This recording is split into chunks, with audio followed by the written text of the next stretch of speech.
विश्वरागे झाले वन्नी, संती सुखे व्हावे पाणी, त्या अग्नीला प्रतिबंध करणारं पाणी हे संतांनी पाण्याच्या भूमिकेत असावं. पण नुसतं पाणी नाही, सुखे व्हावे पाणी म्हटले. अग्नी विझवणारं फक्त पाणी ते जर कोणाच्या पिण्याच्या किंवा बाकी उपयोगाला येत नसेल तर त्याला सुखे पाणी नाही म्हणायचं. हे अग्नी तर विझवेलच, पण ते बाकी वापराच्या पण योग्य असलेलं पाणी व्हावं. आता संतांनी पाण्याच्या भूमिकेत का असावं याचा एक विचार जर थोडासा करायचा झाला तर पहा, जगाचा राग हा एक प्रकारचा अग्नी आहे आणि त्याला विझवणारं पाणी संतांनी व्हावं असं मुक्ताईचं म्हण. पण एक आपण ग्रामीण भागात म्हणजे तसं एका अर्थाने आपण एका मळ्यातच बसलोय. आपण बाजूला अवतीभोवती सगळा ऊसाचा प्रदेश दिसतोय. पहा, जेव्हा तो ऊस तुटून जातो ते पाचट पेटवलं जातं आपल्याकडे, तर त्याचे एक ठरलंय तिथपर्यंतच ते गेलं पाहिजे, शेजारी दुसरीकडे जाऊन चालणार नाही. तर तिथं जो अग्नी आपल्याला थांबवायचा असतो तर तिथं आपण पाणी टाकून विझवतो का हो?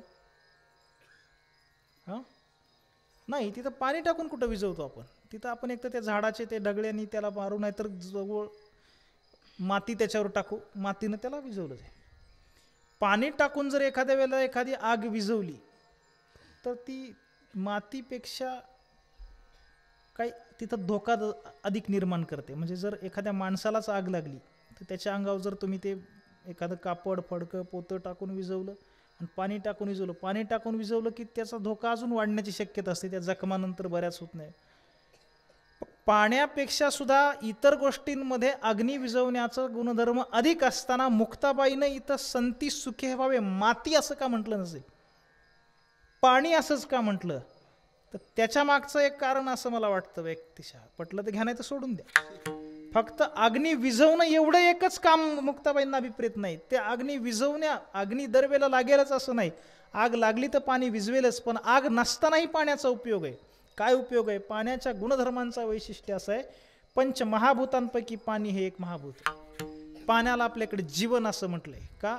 जन्माला आल्यापासून नाही, जन्माला येण्याच्या आधीपासून पाणी लागते. मी चुकत नसेल तर मला सांगा, एखादी माता जर गरोदर असेल, कळाल्यापासून त्या दर महिन्याच्या 15 दिवसाच्या काही तपासण्या आहेत, त्यात सांगितलं जातं पिशवीमध्ये पाणी कमी पडता कामा नये. ते कमी झालं तर डॉक्टर ओरडतात, नारळाचं द्या, ह्याचं द्या. पण ते पाणी जन्माला यायचंय अजून, तिथपासून पाण्याचा संबंध आहे. आल्यानंतर, गेल्यानंतर सुद्धा आंघोळ घालूनच. आणि जे गेलेत त्यांनाही माघारी आल्यानंतर पुन्हा आंघोळीला पाणीच. बघा, पाण्याकडून शिकण्यासारखं काही आहे. काय शिकण्यासारखं आहे? ज्ञानेश्वरी उघडा. काही माणसं आपल्याकडे समाजात अशी असतात, त्यांचं अख्खं आयुष्य तक्रार करण्यात जातं, सतत तक्रार. काय? मी पण त्याच्यासारखंच जीवनात घडलो असतो, पण त्याच्यासारखी परिस्थिती मला नाही. त्याचे वडील ज्याला जशी साथ देतात ना, तसे माझे वडील साथ देत नाहीत. त्याची भावकी जशी त्याच्या पाठीमागे उभी राहते ना, तशी माझी भावकी नाही. मला हे नाही, मला ते नाही, मला ते नाही असं करत नाचता येईना अंगणवाडी. पण जी सामुग्री तुम्हाला आहे त्याच्यात तुम्हाला निर्माण होता आलं पाहिजे, उभं राहता आलं पाहिजे चांगल्या पद्धतीनं. आणि याचा आदर्श काय असला पाहिजे? जगातले बाकी आदर्श जाऊ द्यात, सरळ त्याचा आदर्शभूत उदाहरण ज्ञानोबराय सांगतात, पाणी हे आपल्या जीवनातलं आदर्श आहे. काय उदाहरण आहे? माऊलींनी ज्ञानेश्वरीत एक उदाहरण दिलं. माऊली सांगतात, एखादा माळी आहे, माळी म्हणजे शेतकरी आहे, आणि त्या शेतकऱ्यानं शेताला पाणी द्यायला सुरू केले. ते पाटाच्या द्वारा पाणी देत असताना ते जर पाणी ऊसाच्या मुळाला सोडलं आणि तिथून पुढे जर त्याला काढलं, तर ते असं म्हणत नाही की मला इथंच राहू द्या, हे गोडाचं झाड आहे, मी इथंच राहतो. अन्यथा ते पाणी तिथून काढून मिरचीच्या झाडाला दिलं तर पाणी असं कधी तक्रार करत नाही की हे तिखटाचं झाड आहे, मला इथं कशाला पाठवलं, मला ऊसालाच पाठवा. त्याला ऊसाकडे पाठवा, नाही तर त्याला मिरचीकडे पाठवा. त्याच्यावर दिलेली जबाबदारी चोखपणे पार पाडतं. तक्रार नाही त्याची की हे खात्यात काय खाण्यासारखं नाही, खातं बदलून द्या, माझ्यासारखं नाही मिळालं.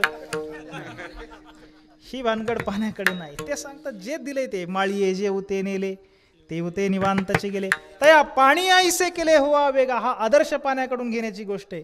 दुसरी गोष्ट अशी आहे, पाणी हे जीवनात इतकं अनिवार्य आहे की शरीरात अत्यंत महत्त्वाची गोष्ट आहे. क्षुधा आणि तृष्णा यापैकी तृष्णा म्हणजे तहान ही पाण्यावर भागवली जाते. एखाद्या वेळेला 4-2 दिवस अन्न नाही मिळलं, फरक पडत नाही फारसा, म्हणजे प्राण राहतात, पण वेळेला पाणी पाहिजे. जेवायला बसल्यानंतर आवडीनिवडीची गोष्ट पदार्थांमध्ये येते, हा पदार्थांमध्ये येते. म्हाताऱ्या माणसाला जर चपाती वाढली ते सांगतात पचत नाही, लहान मुलाला भाकरी दिली ते सांगता आवडत नाही, पण पाणी आवडत नाही असं कोणी नाही. पाहुणे आले, तुम्ही काही दूध घेणार, सरबत घेणार, रस घेणार, चहा घेणार, त्याच्यात आता उपप्रकार आहेत दुधाचा, बिगर दुधाचा वगैरे, पण नको हे नको ते नको, पण पाणी नको किंवा पाणी आवडत नाही असा काही घटक कुठे नाही. म्हणजे तहान लागल्यानंतर काय प्यावं लागतं? पाणीच प्यावं लागतं. आता काहींना तहान नसताना पण प्यायचं असतं. येतंय माझं बोलणं ध्यानात? त्यांना प्यायचं असतं, पण ते पिताना पण पाण्याशिवाय नाही पिता येत. जाऊ द्या, अधिक विस्तार करणे न लगे.